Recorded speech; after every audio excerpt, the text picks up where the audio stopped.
नमो नमो दुर्गे सुखकर्णी, नमो नमो अम्बे दुखहरणी, निरंकार है ज्योति तुम्हारी, देहो लोक फैली उजियार।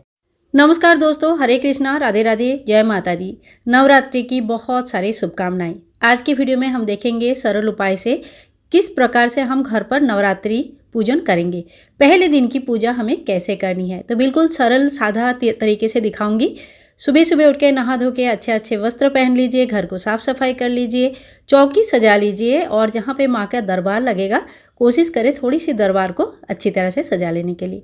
लाल कलर का कपड़ा बिछाइए, लाल नहीं है तो येलो यानी कि पीला कपड़ा भी बिछा सकते हैं। इसके ऊपर देखिए आप अक्षत ले लीजिए, यानी कि बिना टूटा हुआ चावल, इसको रंग भी सकते हैं, बहुत अच्छा लगता है। और अगर ज़्यादा समय नहीं है तो 1 चिमटी हल्दी डाल के फिर चावल से आप इस तरह से अष्टदल कमल बना लीजिए।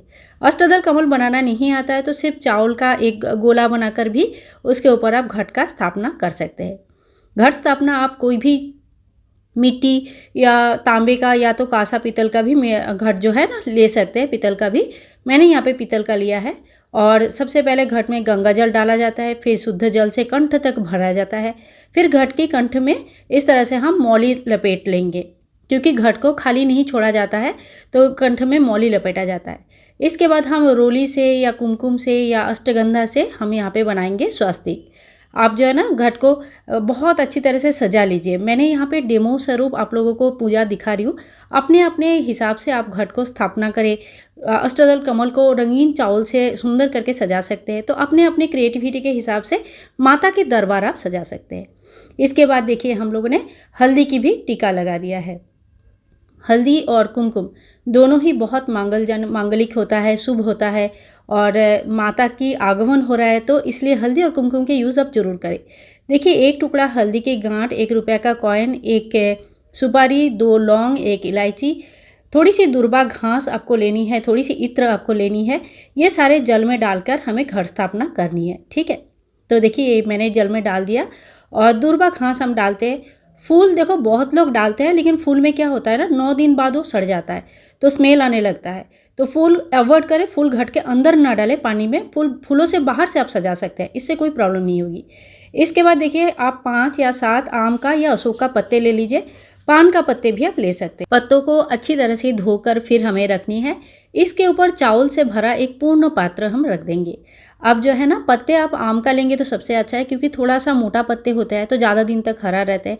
मैंने यहाँ पे अशोक का पत्ते लिया है, पर अशोक के पत्ते बहुत जल्दी सूख जाता है, तो ध्यान रखें जब आप असली में घट स्थापना करेंगे तो आम का पत्ते कोशिश करें आम का पत्ता यूज़ करने के लिए।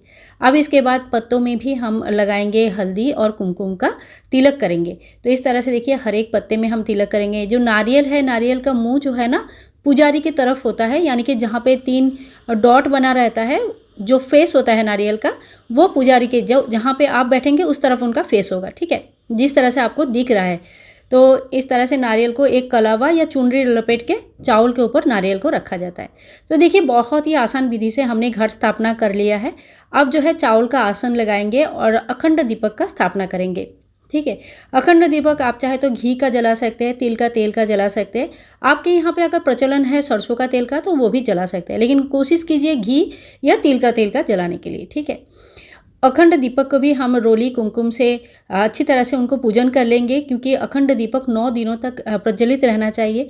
तो देखिए जब भी आप ये सारे काम करेंगे ना, मन ही मन माता रानी को आह्वान करें, हे माँ तुम्हारे लिए दरबार सजा रही हूँ, जितना मुझसे हो पाता है मैं उसे कर रही हूँ, आप मुझे आशीर्वाद करो। बच्चा समझ के जो भी गलती हो रही है उसको माफ़ कर दीजिए और मेरे घर आइए, खुश रहिए, हमें आशीर्वाद करके जाइए। तो इसी तरह से ना मन ही मन माँ को बुलाते रहिए। जो भी चीज़ अगर कुछ गलती भी हो जाएगा, कुछ भी हो जाएगा, तो कम से कम माँ से आप क्षमा तो ज़रूर मांग लीजिए। इस तरह से मैंने यहाँ पे जौ को रख दिया। जौ कैसे बोते हैं ये मैंने दिखा दिया था आप लोगों को, वीडियो नहीं देखा है तो देख लीजिए एक बार। और थोड़ा सा पानी मैंने यहाँ पे छिड़क दिया है। जैसे ये सूखने लगता है थोड़ा थोड़ा करके पानी आपको यहाँ पे छिड़क देना है, ठीक है। अब माता को यहाँ पे विराजमान करेंगे तो थोड़ा फूलों से सजा लीजिए। आप चाहे तो देखो अगर ओरिजिनल फूल से सजा रहे हैं तो हर रोज़ आपको फूल चेंज करना पड़ेगा, क्योंकि बासी फूल नहीं रखा जाता है। दरबार सजाने के लिए आप आर्टिफिशियल फूल या माला का भी यूज़ कर सकते हैं, जिससे दरबार सजा हुआ दिखता है, काफ़ी अच्छा लगता है। अब देखिए चावल का आसन लगा के हम माता रानी को विराजमान करेंगे। माता रानी का पहले दिन आप अच्छी तरह से विराजमान कर दीजिए। इनको फिर 9 दिनों तक नहीं हटाया जाता है, ठीक है। अगर आप चौकी लगा रहे, अगर आप मंदिर में डेली पूजन कर रहे हैं रोज़ की तरह तो अलग बात है। चौकी लगाएंगे, माता को बैठाएंगे तो डेली पूजन में उनको हटाया नहीं जाता है। फिर गणेश जी को हम बैठाए हैं। ओम गांग गणेशाय नमः इस मंत्र का जप करते हुए 3 बार गणेश जी को स्नान कराएंगे। फिर माता रानी का मंत्र जप करते हुए माता रानी को मन ही मन स्मरण कर लीजिए। कोई भी मंत्र ना आता है तो जय माता दी इस बात का बोलते हुए आप माता को स्नान करवा लीजिए। घट में हम सभी देवी देवताओं का आह्वान करते हैं तो घट को भी स्नान करा देंगे। घट में देखिए ब्रह्मा विष्णु महेश्वर भगवान गणेश जी माता रानी की स्वरूप भी माना जाता है। वरुण देवता होता है। नवग्रह का पूजन भी घट में ही करते हैं, ठीक है। जो लोग अलग से नवग्रह नहीं लगाते हैं तो वो घट में ही नवग्रह का भी पूजन करते हैं। तो घट को बहुत ही ज़्यादा मान्यता दिया गया है और इस पूजा में घट स्थापना आवश्यक होता है। संभव है तो घट स्थापना अति अवश्य करें। आप सभी भगवान को हम टीका लगा देंगे। ज्वारे जब हम बोते हैं तभी हम पात्र का पूजन कर लेते हैं, लेकिन किसी वजह से अगर आपने ज्वारे बो दिए हैं और पात्र पूजन नहीं किया है तो इस वक्त आप पात्र को थोड़ा सा जल छिड़क दीजिए। थोड़ा सा उनको हल्दी कुमकुम का टीका लगा दीजिए, फूल चढ़ा दीजिए और पूजन कर लीजिए। अब माता रानी के लिए जो दुपट्टा या चुनरी लेके आए हैं, चुनरी माँ को अर्पण करें। चुनरी आप चाहे तो डेली चेंज कर सकते हैं, लेकिन ध्यान रखें मूर्ति को हिलाना नहीं होता है। और नहीं तो जो माता का चरणों में आप चुनरी डेली एक एक चुनरी दे सकते हैं। देखिए अपना अपना भाव होता है, आप क्या करेंगे कैसे करेंगे ये संपूर्ण रूप से आपके ऊपर है और अपने अपने भाव के हिसाब से आप पूजन करें। इसके बाद वस्त्र स्वरूप कलावा चढ़ेंगे। तो कलावा में जो है ना मैंने इत्र लगा के चढ़ाती हूँ। हर पूजा में मैं आपको दिखाती हूँ।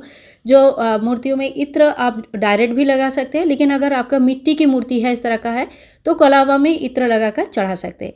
भगवान गणेश जी को हमने जेनुई चढ़ा दिया। अब भगवान को हम धूप दीप करेंगे। तो देखिए अगर आपको मंत्र आता है तो ठीक है, ओम गांग गणेशाय नमः, ओम गांग गणेशाय नमः, ओम गांग गणेशाय नमो नमः। और इस तरह से माता रानी को जय माता दी का नारा लगाते हुए धूप दिखा देंगे, दीप दिखा देंगे। कलश भगवान को धूप दीप दिखाएंगे। और कलश में अगर आप नवग्रह का अलग से स्थापना नहीं करते तो नवग्रह के लिए भी कलश में ही आप पूजन कर सकते हैं, नवग्रह को प्रणाम कर सकते हैं। नवग्रह षोडश मातृका इनका अलग से नियम होता है बहुत। अगर आप नियम नहीं कर पाएंगे इतना तो सबसे अच्छा है कि आप कलश में ही सबका आह्वान करके वहीं पूजन कर लीजिए, अलग से कुछ करने की जरूरत नहीं है। इसके बाद देखिए हमने चढ़ा दिया है भगवान को, माता रानी को उनके श्रृंगार के सामान आप चाहे तो पहले दिन चढ़ा सकते हैं, नहीं तो अष्टमी या नवमी में चढ़ा सकते हैं। थोड़ा सा भोग लगा देंगे और दक्षिणा चढ़ा देंगे। पूजा में रही कमियों की वजह से हमें दक्षिणा जरूर चढ़ानी चाहिए। भोग में आपके घर में जो भी सात्विक आहार, फल फ्रूट्स, मिठाई, लड्डू वगैरह बन रहा है सब कुछ चढ़ा सकते हैं। अब आप जो सिंदूर के डब्बा है यहाँ से माता रानी को सिंदूर जरूर लगाए और हाथ में जो सिंदूर लगा है, जो प्रसाद है माँ का, वो अपने मांग में जरूर भर ले। थोड़ा सा सिंदूर अपने सिर पे भी लगा लीजिए। ये बहुत ज़्यादा आशीर्वाद होता है। 9 दिनों तक इस सिंदूर के डब्बे माता रानी के चरणों में ही रखे रहने दीजिए। बहुत बड़ा आशीर्वाद होता है। देखिए यही है तो सब कुछ है। और इसके बाद मुझे छोटा सा एक लाल फूल मिला माता को चरणों में, मैंने यही अर्पण किया। माता को लाल फूल बहुत प्रिय होता है, लेकिन मुझे नहीं मिल पाती है हमेशा, तो जब भी मिल जाता है मैं देती हूँ। आपके अगर मिल जाता है, आपके पास है तो लाल फूल जरूर चढ़ाए। इसके बाद देखिए अगर आप हवन करना चाहते हैं तो हवन कर सकते हैं, नहीं कर पाते हैं तो आप इस तरह से कपूर की आरती जरूर कर दीजिए। आप चाहे तो कपूर में 2 लौंग की जोड़ा भी चढ़ा सकते हैं और उससे भी आरती कर सकते हैं। इस आरती को पूरे घर में घुमा सकते हैं और घर में नेगेटिविटी दूर होता है। पूजा इसी तरह से पहले दिन का बहुत ही सरल विधि से आप कर सकते हैं। बिल्कुल सरल विधि से मैंने आपको दिखाया यहाँ पे पूजन विधि।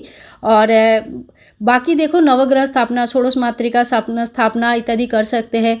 64 जोगिनी की स्थापना कर सकते हैं, लेकिन ये सारी चीज़ों के लिए घर पर बहुत ज़्यादा नियम की ज़रूरत पड़ती है। आम गृहस्थ जीवन में इतना नियम नहीं हो पाता है। और जो नवग्रह होता है, नवग्रह के लिए आपको छोटा सा पाथ जैसा बना रहता है तांबे का, वो उस तरह का जो यंत्र होता है, यंत्र मिल जाता है तो यंत्र के ऊपर भी आप नवग्रह का पूजन कर सकते हैं, नहीं तो चावल से आप नवग्रह का स्थापना कर सकते हैं। तो देखिए इसी तरह से हमने आरती कर लिया, भगवान का पूजा कर लिया, माँ भगवती का। और डेली के पाठ के लिए इस तरह का बुक आता है। तो अगर आप सप्तशती पाठ कर रहे हैं तो हाथ में रख के पाठ ना करें, ध्यान रखें। बुक में पढ़ने के लिए जो लकड़ी का पटला जैसा आता है ना, जिसमें बुक रख के पढ़ते हैं, उसका नाम मुझे बार बार भूल जाती हूँ मैं। उसमें रख के ही पढ़ा जाता है, हाथ में रख के नहीं। और अगर आपने ऐसा डेली का पाठ के लिए पतला सा कोई बुक लेके आया है, नवग्रह 9 दिन का पाठ के लिए, हर दिन का एक एक पाठ रहता है, अलग अलग कवच रहते हैं, माता का अलग अलग मंत्र रहते हैं, तो इन ऐसे एक पतला बुक लेके भी आप डेली का एक एक पाठ कर सकते हैं। 9 दिन का 9 पाठ रहता है। तो ठीक है, पाठ होने के बाद आप फूल भी रख दीजिए, बुक को भी रख दीजिए माता के सामने ही। भोग प्रसाद आदि आप थोड़ी देर के लिए रख दीजिए, बाद में अगर आप घर के जो लोग हैं उनको प्रसाद स्वरूप बांट सकते हैं। तो देखिए, एकदम सरल विधि से मैंने आपको आज का पूजन विधि दिखाया है। कोई भी क्वेश्चन रहेगा, कुछ भी क्वेश्चन पूछना होगा तो आप बेझिझक पूछ सकते हैं। और मैं कोशिश करूँगी, देखो नवरात्रि का मेरा भी खुद का भी बहुत तैयारी चल रही है, तो फिर भी मैं कोशिश करूँगी आप लोगों का डाउट्स जो है ना टाइम पे क्लियर करती रहूँ। अगर वीडियो थोड़ा सा भी कुछ पसंद आ गया, थोड़ा सा भी अच्छा लगा, तो प्लीज़ एक लाइक कर दीजिए और ज़्यादा से ज़्यादा शेयर करें, ताकि जो पहली बार नवरात्रि कर रहे हैं उनको थोड़ा बहुत हेल्प हो जाए, घर में आसान विधि से पूजन कर सकते हैं।